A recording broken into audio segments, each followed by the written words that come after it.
아멘. 아마 그런 생각하신 분들 계실 거예요.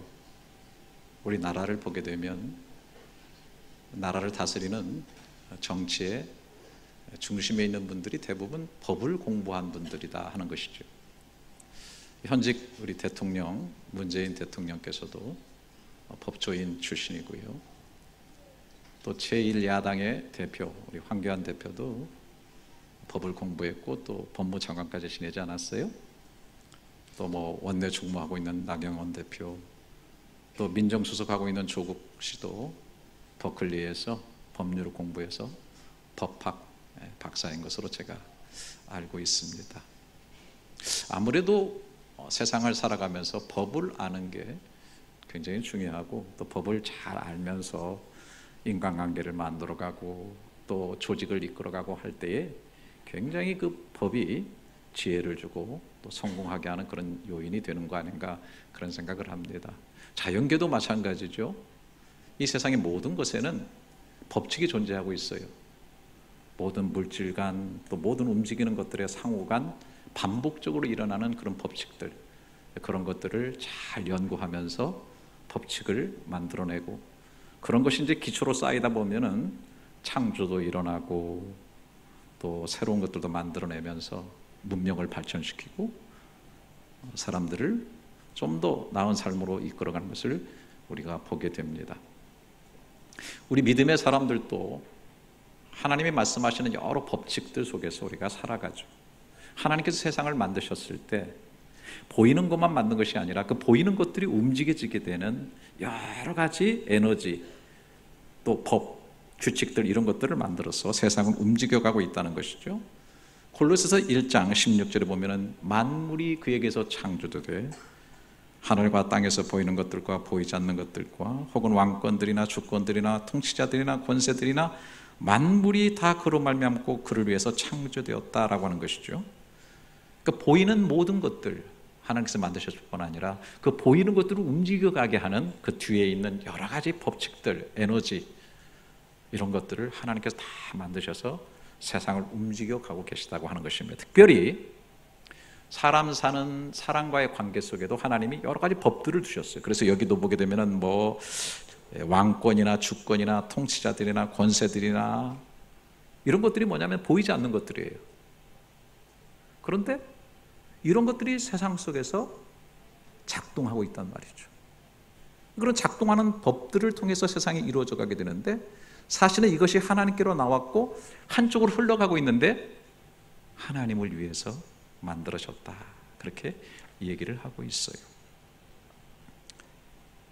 우리가 하나님께서 만드신 이런 법들, 법칙들 이런 것들을 잘 깊이 있게 깨닫고 알아서 삶 가운데 적용할 때 우리는 좀 더 하나님께서 만드신 건강하고 복되고 아름다운 삶을 살게 될 것이다 그런 생각을 하게 됩니다.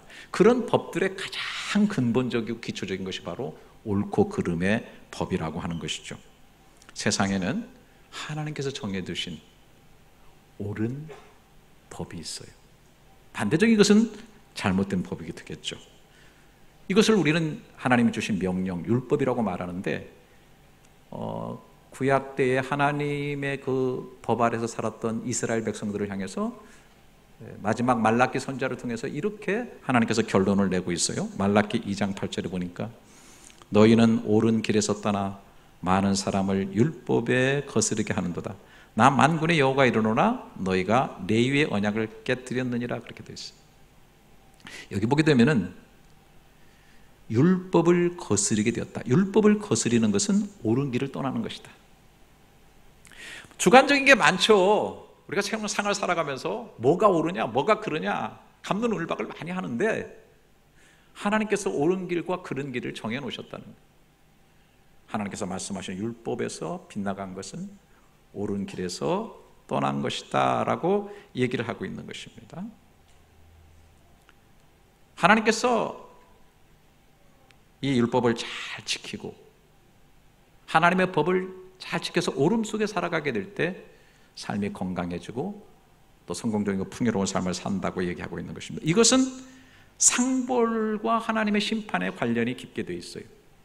신명기 11장 26절부터 보게 되면 내가 오늘 복과 저주를 너희 앞에 두나니 너희가 만일 내가 오늘 너희에게 명하는 너희의 하나님 여호와의 명령을 들으면 복이 될 것이고, 너희가 만일 내가 오늘 너희에게 명령하는 도에서 돌이켜 떠나 너희의 하나님 여호와의 명령을 듣지 아니하고 본래 알지 못하던 다른 신을 따르면 저주를 받으리라.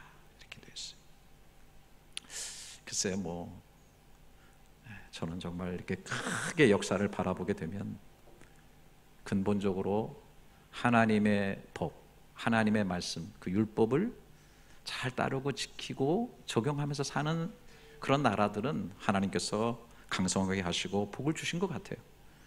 그런데 그런 걸 거부하고 자기들의 옳은 소견대로 살아가는 그런 사회, 그런 나라들은 쇠퇴하게 되고 또 스스로 많은 고통을 받았던 것을 역사 속에서 보게 됩니다. 그래서 하나님의 율법을 잘 연구하고 그 법을 주신 하나님의 마음을 잘 아는 게 중요하죠. 여러분 너무 잘 아시는 시편 1편 1절부터 복 있는 사람, 어떤 사람이죠? 자기 소견대로 악인의 꾀를 따라가고 죄인의 길에 서지 아니하고 오만한 자의 자리에 앉지 아니하고 여호와의 율법을 즐거워하고 그 율법을 늘 묵상해서 적용하며 사는 사람, 이 사람을 복된 사람이다. 이런 사람들이 모여있는 것을 복된 나라다, 그렇게 얘기합니다. 여러분, 내 옳은 소견대로 하지 마시고 말씀 속에서 주의 법이 가르치는 옳은 길을 향해서 늘 나가는 저와 여러분의 삶이 될 수 있기를 주님의 이름으로 축복합니다. 근데 이런 것들이 가시적으로 나라 속에서 법으로 만들어진 것을 우리는 성문법이다, 이렇게 얘기를 할 수가 있어요. 세상에서 나라가 유지되고 또 사회가 지속되고 질서를 가지기 위해서 세워진 법들이 있죠. 이 성문법들은 대체적으로 가만히 들여다보면은 하나님께서 주신 법에 기초하고 있는 걸 볼 수 있어요. 하나님께서 주신 제일 기초된 법이 십계명인데, 사실 이 십계명을 기초로 해서 나라의 법을 세웠든, 그렇지 않으면 인생들이 이 나라가 제대로 되려가면 이런 법을 만들어야 되겠다라고 연구해서 만들었던 깊이 들어가면 결국 한 군데서 만나게 되는데, 그게 대체적으로 보게 되면은 하나님이 주신 십계명에서 만나는 걸 볼 수가 있어요. 어느 나라든지 법을 가지고 있어요. 그래서 우리가 다른 나라에 가서 우리가 말레이시아에 와서 살면은 말레이시아 법을 잘 지켜야 되죠. 소크라테스는 그런 유명한 얘기를 했죠. 악법도 법이다 하면서 억울하게 독배를 마시면서도 그 잔을 마셨던 것을 보게 되죠. 사실은 이것은 와전된 얘기라 그래요. 제가 한번 찾아보니까 이것은 원래 일본의 법학자 오다카 도모라는 사람이 그의 책 법철학에서 악법이라고 할지라도 그 법은 지켜야 된다라고 하는 그 실정법을 존중해야 된다라고 하는 것을 얘기하면서 소크라테스 예를 들은 거예요. 그러면서 악법도 법이다, 그가 얘기한 겁니다. 이게 마치 소크라테스가 얘기한 것처럼 와전이 됐다고 하는 건데요. 어쨌든 우리가 여러분 어때요? 살만한 세상, 좋은 세상이라는 어떤 세상이에요? 나라의 법이 모든 사람에게 평등하게 잘 적용되는 것, 돈이 많든 적든 지위가 높든 낮든 그 어떤 사람에게도 이 법이 똑같이 평등하게 잘 적용될 수 있는 세상, 그런 세상이 바른 세상이고 좋은 세상이라고 우리가 생각하고 있지요. 법을 잘 지키는 건 매우 중요합니다. 그런데 이런 성문법보다도 또 우선하는 법이 있어요. 그게 뭐냐면 도덕법이라는 것이죠. 한마디로 말해서 양심의 법이다, 이렇게 볼 수가 있어요. 세상이 만들어 놓은 이 성문법에는 저촉되지 않지만은 뭘 하다 보면은 내 양심에 저촉되는 그런 일이 있어요. 내가 길을 지나가는데 사람이 죽어간다, 여러 가지 생각 속에 그냥 지나갈 수 있어요. 그렇다고 법에 저촉되는 것은 아닌 걸로 제가 알고 있어요. 하지만은 그러나 내 양심이 나를 찌르죠. 양심이라는 법이 내 속에 작동하고 있는 것입니다. 그래서 우리는 양심에 부끄럽지 않은 삶을 살아야 된다라고 다짐하곤 하죠. 시편 16편 7절에도 이런 말씀이 있어요. 나를 훈계하신 여호와를 송축할지라 밤마다 내 양심이 나를 교훈하도다. 여러분 이런 삶을 살고 계세요? 밤마다 내 양심이 나를 교훈하는, 누가 뭐라고 하는 것이 아니라 내 스스로가 내 양심 속에서 나에게 이야기하는 그 얘기를 들으면서 살아가고 있는가? 로마서 2장 15절에 이렇게 얘기를 하고 있습니다. 이런 이들은 그 양심이 증거가 되어 그 생각들이 서로 혹은 고발하며 혹은 변명하여 그 마음에 새긴 율법의 행위를 나타내니라. 여러분, 하나님의 법이 성문법적으로 또 성경에만 이렇게 기록된 것이 아니라 하나님의 형상 닮은 사람의 내면의 마음속에 하나님이 새겨놨단 말이에요. 율법의 행위를 새겨놨단 말이에요. 그래서 유명한 어떤 철이는 하늘에는 별들이 총총 빛나고 우리 속에는 양심이 빛나고 있다. 우리가 양심을 가졌다. 이건 참 놀라운 일입니다. 이것이 서로 이렇게 묻고 서로 고발하고 변명하고 이렇게 하면서 근본적으로 우리 속에 두신 하나님의 자연적인 이 법을 따라가도록 만드셨다라고 하는 것이죠. 여러분, 우리 양심에 부끄러지지 않게 살아갈 수 있는 후회하지 않는 인생들이 될 수 있기를 주님의 이름으로 축복합니다. 근데 이런 것만 있는 것이 아니고 소위 우리가 사회적으로 살아가면서 사회적으로 갖는 사회적인 어떤 문화라든지 습관 이런 법들도 있는 것을 보게 됩니다. 특별히 민주사회에서는 사람들이 정서적으로 움직이는 그런 법들이 작용하고 있다고 하는 것입니다. 요즘 청와대에서는 청원하는 인터넷 게시판이 있어가지고 어떤 억울한 일을 당하면은 거기에 청원을 넣고 사람들이 거기다 댓글을 달고 클릭을 하게 되면은 숫자가 많이 차면은 정부에서도 그거를 이제 할 수 있는 허락하는 범위 내에서 해결하려고 하는 걸 보게 되죠. 민주사회는 그런 거예요. 소위 촛불혁명이라고 그러는데 이것도 마찬가지죠. 다수의 어떤 사람들의 어떤 힘이 어떤 역할을 만들어낸 것이죠. 자, 이런 걸 통해서 순기능적인 것은 사람들이 억울한 것, 힘든 것, 약자 이런 사람들을 보호해주고 또 억울함을 풀어줄 수 있는 것도 있지만은 어떤 경우는 여론 모르식이 돼가지고 그 여론에 의해서 사람들이 희생이 되고 마녀 사냥이 되는 것 같은 그런 일도 있어서 부작용도 있다고 볼 수가 있죠. 우리가 교회에서 생활하는 것도 마찬가지입니다. 다 하나님의 성경적 법이 작동하고 있어요. 옳고 그름이 있지만은 또 그 위에 정서라는 게 움직이고 있어요. 교회에서 또 교인들의 정서를 무시할 수가 없습니다. 제가 찢어진 청바지를 입고 아주 간략한 티를 입고 나와서 설교하면 법에 저촉될까요? 저에게 권리가 있습니다. 그런데 다수의 사람들의 어떤 정서가 그걸 용납하기 어렵겠죠. 오늘 우리 찬양팀이 찬양을 열심히 하는데 좀 연세 드신 분들은 눈을 지그시 감고 고통을 묵상하고 있는 분도 가끔 계시죠. 왜 이렇게 사운드가 이렇게 그냥 일렉트릭 기타가 막 띵하냐 어떤 분들은 또 몰입해가지고 막 찬양을 막 깊이 부르죠. 네. 이런 것들이 정서가 움직이고 있는 거거든요. 저는 목사로서 교인들의 정서가 움직이는 곳, 이것을 굉장히 예민하게 생각을 합니다.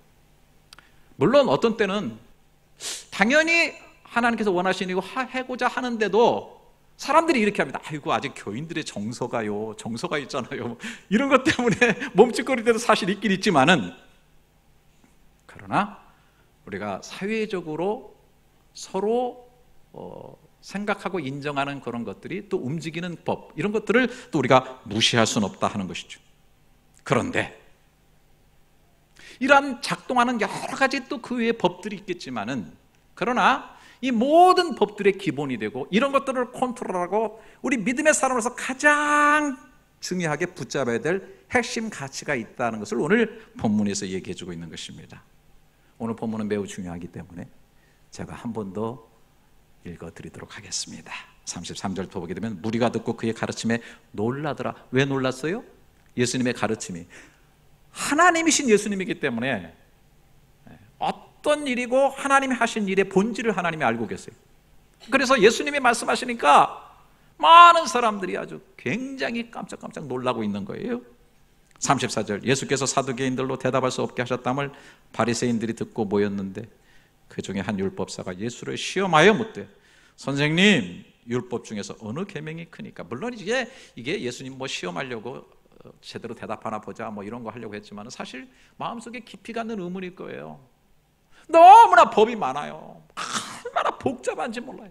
특별히 바리새인 서기관들이요, 구약에 하나님께서 말씀하신 그러한 여러 가지 것들을 정말 600 몇 가지의 막 조문으로 만들어가지고 안식을 하나 지키는 것도 얼마나 많은 규례들을 만들었지 몰라요. 규례 때문에 완전히 넌더리가 나고 사람들이 실족해서 넘어질 수밖에 없는 그런 상태가 되어가지고 아주 무엇이 옳고 그런 것인지 혼탁해진 그런 상황 속에 있어요. 이 율법사의 질문은 굉장히 중요한 질문이에요. 많은 율법들, 지켜야 될 게 수많은 법들이 이 세상에 존재하고 있는데 그 중에 가장 크고 핵심되는 것은 무엇입니까? 라고 질문한 거예요. 여러분, 우리들의 질문이 있었기를 바라요. 그리고는 해답을 찾기를 바라요.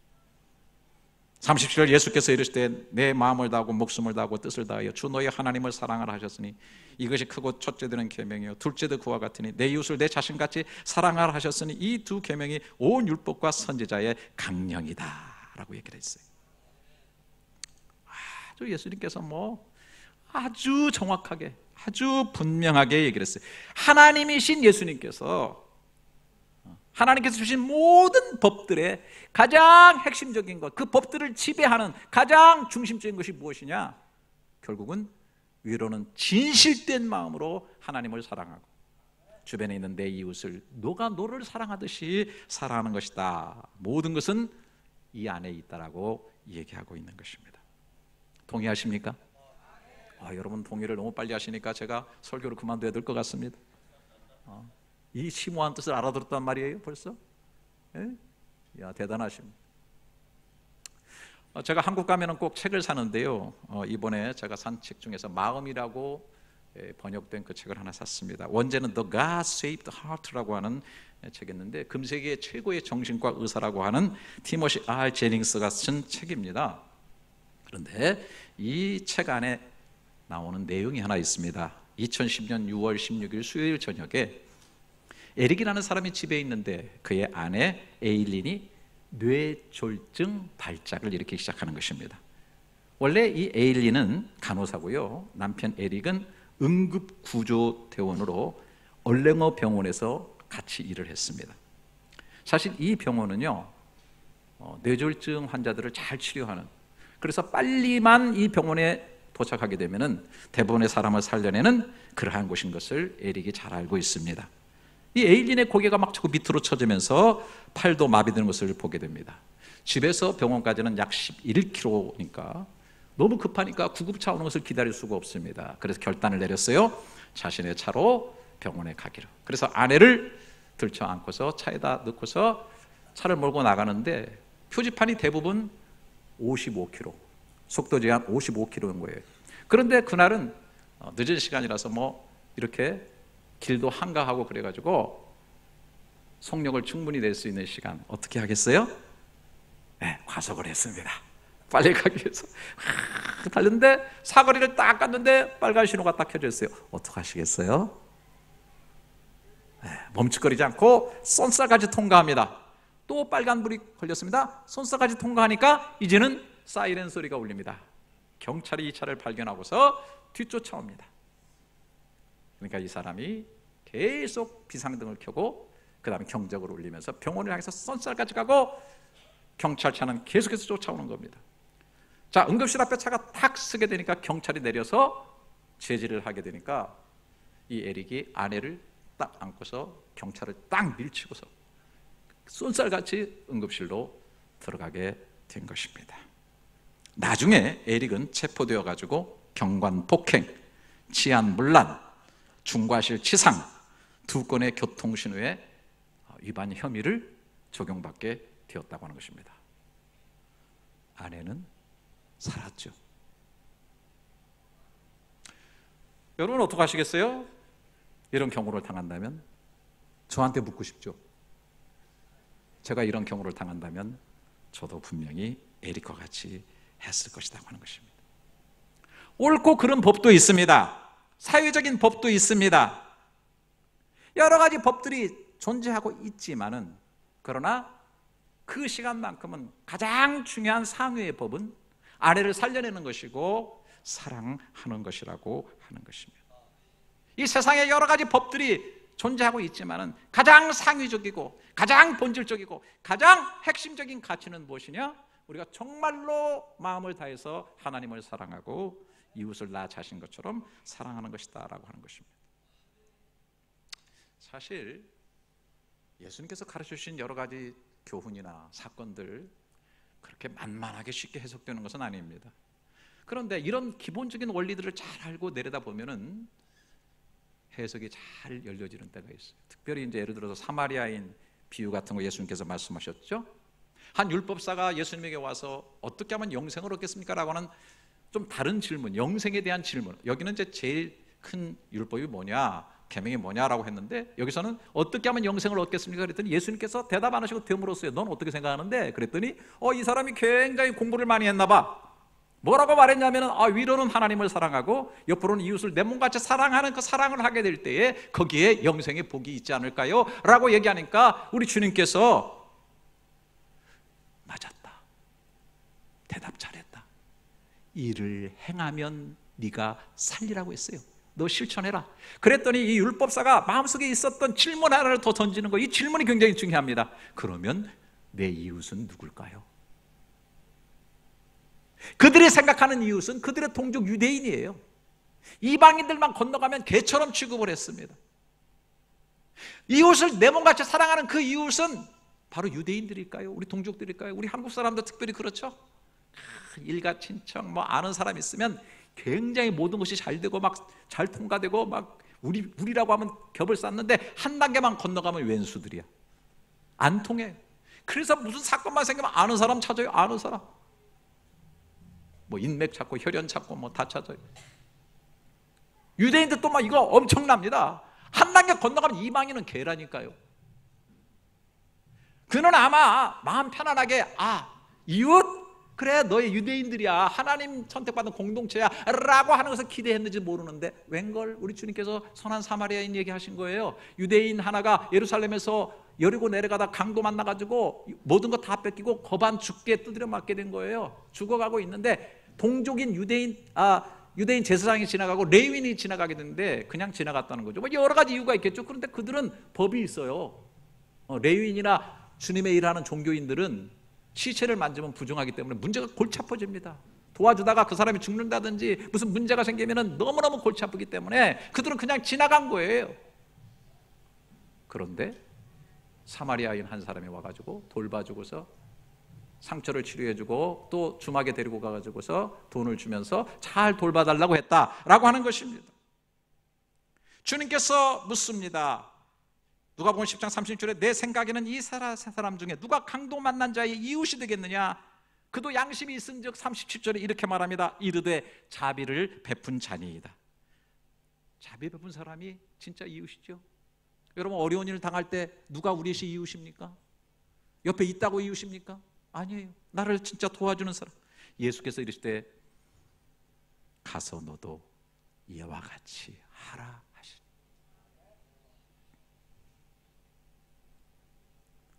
여러분 법이 많죠. 종교법, 여러 가지 관습법, 여러 가지 것들이 있지만은 그러나 가장 사랑이 필요한 이 순간 그 모든 법 위에는 사랑의 법이 작동하고 있어야 된다.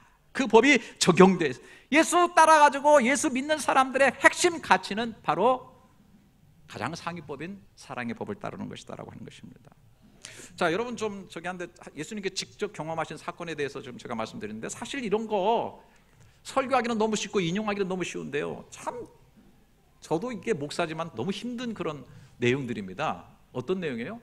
간음하다가 현장에 잡힌 여인이에요. 질질 끌고 왔어요. 율법사들과 바리새인들. 그러면서 예수님을 시험한 거죠. 또 돌로 쳐 죽일까요? 율법대로 하면 모세가 율법에서 돌로 쳐 죽이라고 했는데 어떻게 하면 좋을까요? 이거는 쳐 죽이라고 하면은 아주 몰인정한 사람이 되는 거고 안 된다 그러면 법을 해치는 사람, 거스르는 사람이 되니까 진퇴양난이죠. 그때 예수님께서 죄 없는 자가 너희 중에 이 단어가 중요해요. 먼저 돌로 치라. 먼저 하는 게 굉장히 중요하거든요. 어떤 놈이 돌을 던지면요 막 용기를 해서 던지게 되는데 먼저 하라니까 아무도 못 하는 거예요. 지금 이 여인은 율법이라고 하는 옳고 그름의 법에는 걸려있는 여인입니다. 그래서 끌고 온 거거든요. 그런데 사람들의 가슴 속에는 어떤 법이 있냐면 양심이라는 법이 있는 거예요. 각자의 속에는 도덕이라는 법이 있는 거예요. 턱 걸린 거예요. 여기다. 눈에 보이지 않지만 상위적인 법인 거예요. 그래서 나도 죄인이기 때문에 돌을 던질 수가 없는 거예요. 먼저 칠 수가 없는. 그래서 돌을 놓고 가다 보니까 하나 둘 다 떠나게 된 거예요. 여러분, 이 여인을 향해서 예수님께서 가지신 법은 뭐예요? 굉장히 상위법이죠. 그 영혼을 사랑하는 법이에요. 물론 어떤 사람들은 이렇게 생각할 수 있어요. 예수님께서 뭐 죄도 뭐 다 묵과하시는 건가? 아닙니다. 요한복음 8장 이 사건에 10절 11절에 보면 예수께서 일어나서 여자 위에 아무것도 없는 걸 보시고 이르시되 여자여 너를 고발하는 그들이 어디 있느냐? 너를 정죄한 자가 없느냐? 대답하되 주여 없나이다. 예수께 이르시되 나도 너를 정죄하지 아니하노니 가서 다시는 죄를 범하지 말라. 너 죄인이야. 너 그거 죄거든. 너 그건 알아야 돼. 가서 다시 그런 짓 하지 마.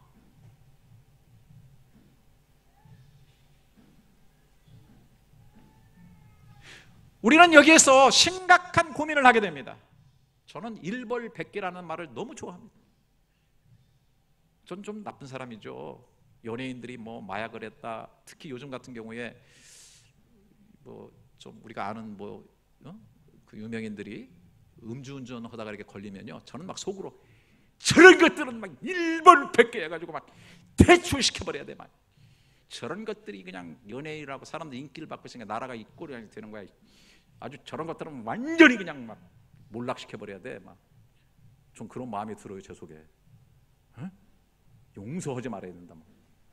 왜 이러죠 내가? 어? 일벌백계 해가지고 준엄한 법에 이런 거를, 특히 앞에 있는 사람으로서 막. 근데 뭐 이런 얘기는, 이게 만약에 내 아들이라면 나는 어떨까?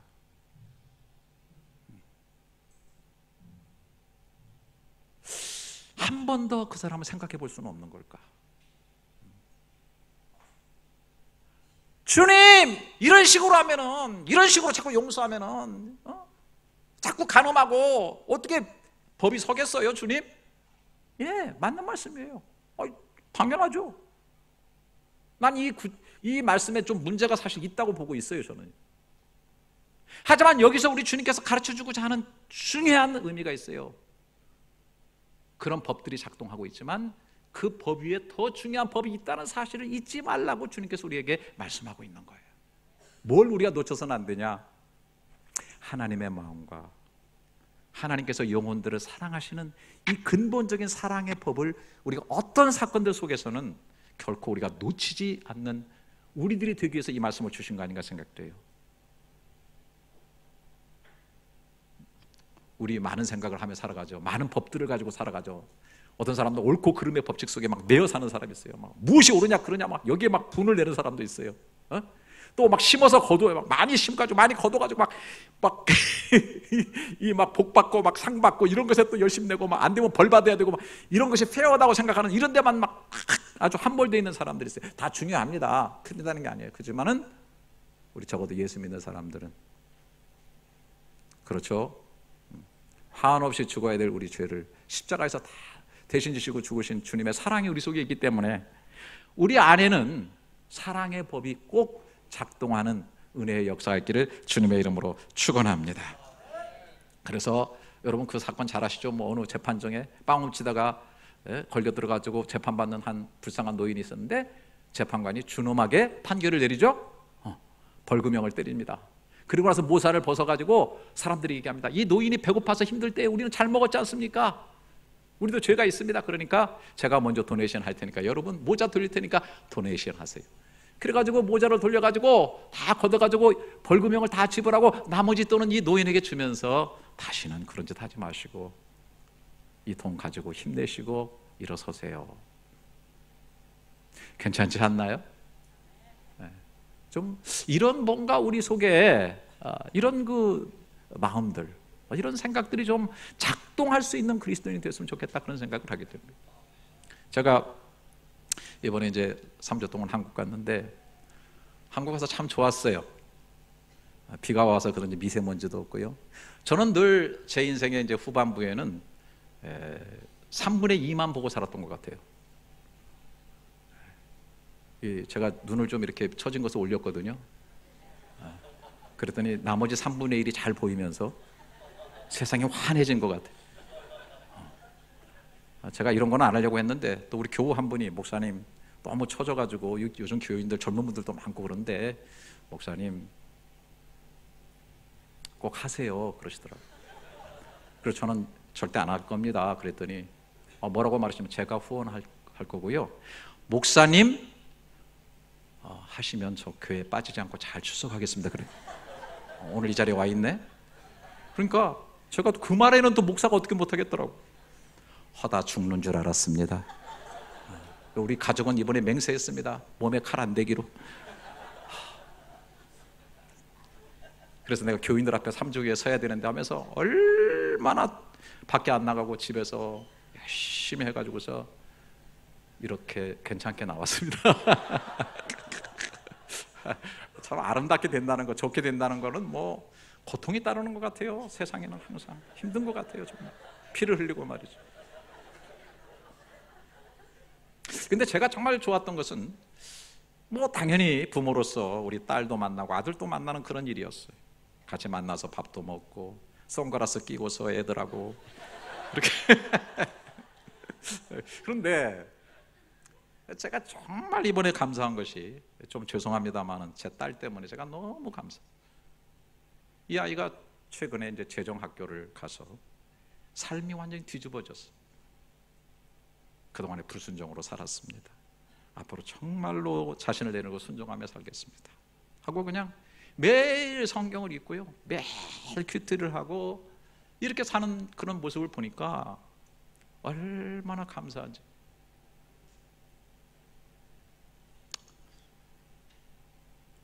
제 아내가 뭐 한국 갔다 보니까 좀 이렇게 이것도 사고 저것도 좀 사고 그러니까 이 아이가 한 번은 그러더라고요. 엄마 믿음의 예산대로 쓰고 있는 거예요. 그러더라고요.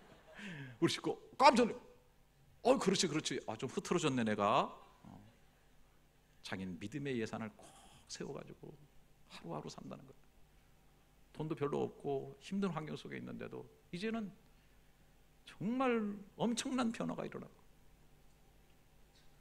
그리고 지금은 체리스쿨이라고 체인징 리더십이라고 또 학교에 들어가가지고 어떻게 하면 내 인생을 좀 바꿔서 진정한 그리스도인 리더로 좀 살아낼 수 있을까 하고 지금 굉장히 또 열심히 지금 공부를 하고 있어요. 뭐 다른 건 무엇보다도 저는 그런 게 얼마나 마음이 기쁜지 몰라요. 너무너무 감사해요. 근데 저를 정말 감격시킨 것은 이 아이가 아빠 외할아버지 그러니까 이제 제 아내의 아버지죠. 제 장인어른이시는데 아시는 것처럼 나이가 92세시고 목사님이신데 이제 한 4년 전에 장모님 돌아가시고 아파트에 혼자 살고 계신데요. 밥하고 빨래하고 뭐 청소하고 다 혼자 하고 계세요. 92세신데 그래 이제 그 어떤 복지사 일하는 권사님이 오셔가지고 요즘 그 불편한 노인들을 위해서 돌보미도 정부에서 보내니까 제가 사람을 보낼 테니까 손이 좀 올라가더라도 안 올라가는 척 좀 하시고 또 다리가 좀 불편한 것처럼 하시라고 그렇게 얘기했대.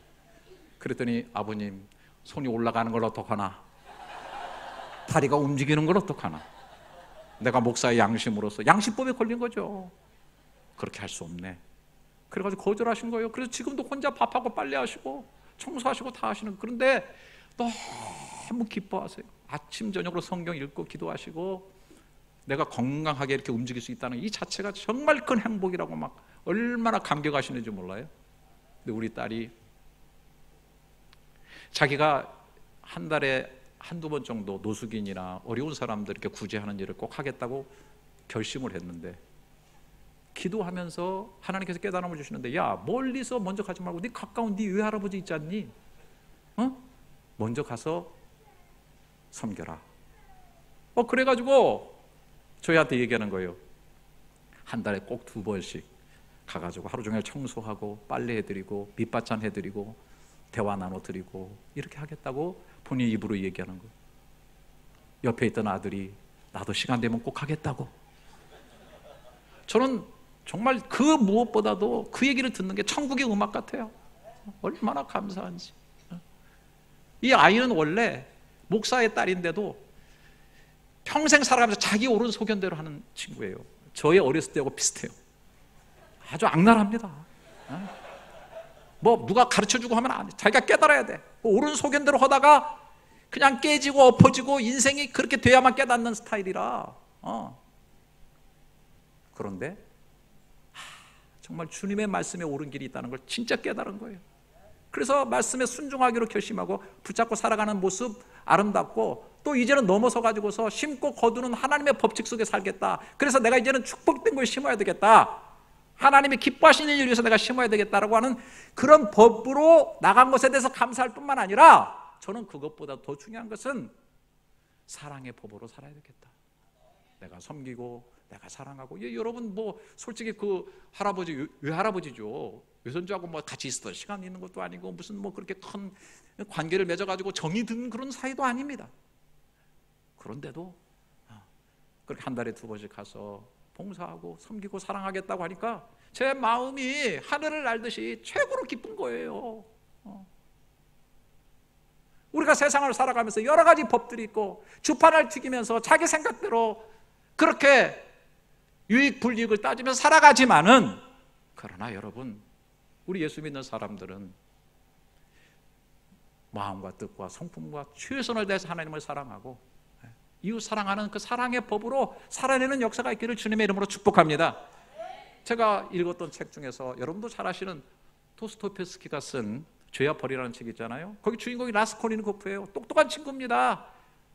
그런데 돈이 없어요. 대학을 중퇴하고 너무 어렵습니다. 그런데 그 같은 건물에 사는 전당포로라는 노파가 얼마나 돈이 많은지, 그런데 생각해보니까 너무 인생 불공평한 거예요. 저 사람이 가지고 있는 돈은 그 사람에게 아무 유익이 없어. 저 돈을 내가 쓴다면 나는 얼마나 생산적이고 창조적으로 창창한 미래를 쓸 수 있단 말이죠. 그래서 물질을 위치 이동시키는 것이 너무나 합리적이라고 생각이 된 거예요. 어쩌면 그럴 수가 있죠. 우리가 세상 살아가면서 왜 저 사람은 많이 가지고 쓸데없이 많이 가지고 나는 이렇게 힘든가, 우리가 불평할 때가 있잖아요. 뭐 공산주의도 그런 것에 의해서 혁명으로 나온 거 아닙니까? 나눠 갖자는 거죠. 물리적으로 하는 거예요. 여러분, 물리적으로 하면 안 돼요. 성령의 역사에서 자원적으로 돼야 되지. 할렐루야. 물리적인 것은 다 실패하게 돼 있어요, 결국은요. 그래가지고 결국은 전당포 그 노파를 죽이잖아요. 죽이는데 그 동생이 본 거니까 그것도 죽이는 거예요. 자, 물질 유치 이동시키고 다 했으면은 마음이 평안하고 다 됐는데 왜 갑자기 가슴이 뛰면서 고통스럽냐? 이건 뭐냐면 양심의 법에 딱 걸려 있는 거예요. 사람은요 다 그렇게 돼 있어요. 도스토옙스키가 쓰고 싶은 게 그런 거였는지도 모르겠어요. 고민하고 힘들어하는 가운데서 가정의 끼니를 위해서 자기 몸을 창녀로 판 소냐라고 하는 그 여인의 사랑을 통해서 회복되기 시작하면서 대가를 지불하기 위해서 고백을 하고, 그리고 시베리아 형무소로 가게 되는 그런 과정 속에서 자신의 삶의 갱생을 시도하는 그런 내용을 보게 돼요. 여러 가지 우리의 생각이 있고 옳은 소견이 있고 법들이 있지만 그 법들 위에 우선하는 것은 하나님의 옳고 그름의 법칙이고, 그런 것들을 넘어서는 것은 하나님이 우리에게 주신 자연적인 내면 세계의 양심의 법이지만 이 모든 것들을 뛰어넘는 것은 우리를 향하신 하나님의 사랑의 법인 거예요.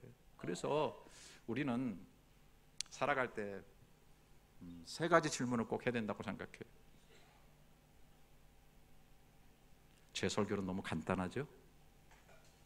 어려워요? 첫째는 지금 이 일이 하나님을 사랑하는 일인가? 정말 하나님을 사랑하는 일인가? 2번째는 이 일이 이웃의 영혼을 정말 사랑하는 일인가? 3번째는 그것이 나를 정말 사랑하는 일인가? 내 자신처럼 이웃을 사랑하랬으니까 나도 사랑해야 되거든. 어떤 사람들은 결단을 내리는데 자기 죽을 길로 결단을 내리고 질질 끌려가면서 자기 후회의 삶으로 인생을 끌고 가는 사람들이 너무 많아요. 여러분, 이것이 정말 나 자신을 존귀하게 여기고 사랑하는 일인가? 이웃을 사랑하는 일인가? 하나님을 사랑하는 일인가? 이 3가지 질문을 정확하게 던지고 핵심같이 상위의 법, 모든 것에 넘어서는 최고의 법, 모든 법을 다스리는 이 주님이 가르치신 사랑의 법으로 살아가시는 저와 여러분 될 수 있기를 주님의 이름으로 축원합니다. 기도하겠습니다.